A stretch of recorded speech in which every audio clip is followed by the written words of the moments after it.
Mardi 30 mars 2021, première destination, la Côte d'Ivoire avec le quotidien Fraternité. Le journal annonce la nomination comme secrétaire général d'Abderrahmane Cissé à la présidence de la République. Tractation en vue du nouveau gouvernement, le nouveau réveil titre « L'entrée ou non au gouvernement, l'opposition dans un gros dilemme ». Le mandat, lui, emmène ses lecteurs du côté de l'Assemblée nationale concernant sa séance inaugurale. 249 députés choisissent leur président aujourd'hui, annonce le journal. Élection du président de l'Assemblée nationale renchérit le jour plus. Comment Ouattara a tout bouclé avec le RHDP hier, décryptage dans les colonnes du journal. Pour le quotidien d'Abidjan, il est question de l'ouverture du procès du bombardement de Bouaké hier. Des soldats français font de graves révélations.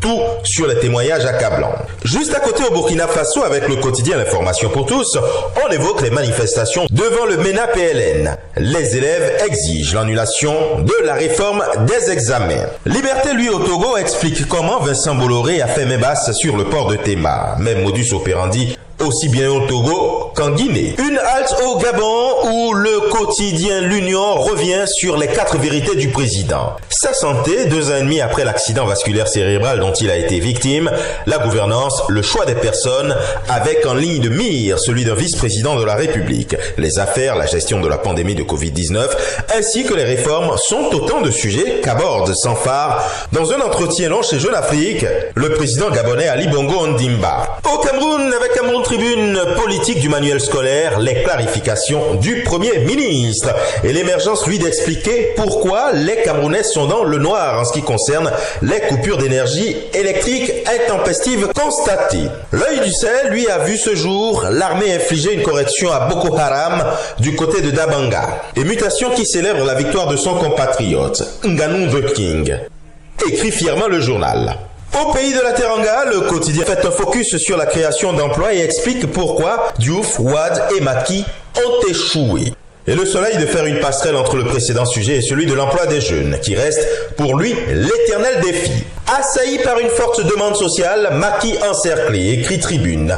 Et Réumi Quotidien explique comment freiner la prolifération des partis au Sénégal. Pour Dakar Times, on parle de création du Fonds stratégique d'investissement du Qatar pour l'Afrique et son implication annoncée dans la visite du président congolais à Doha. Le journal dresse le portrait du nouveau Karim Meïssa Wade.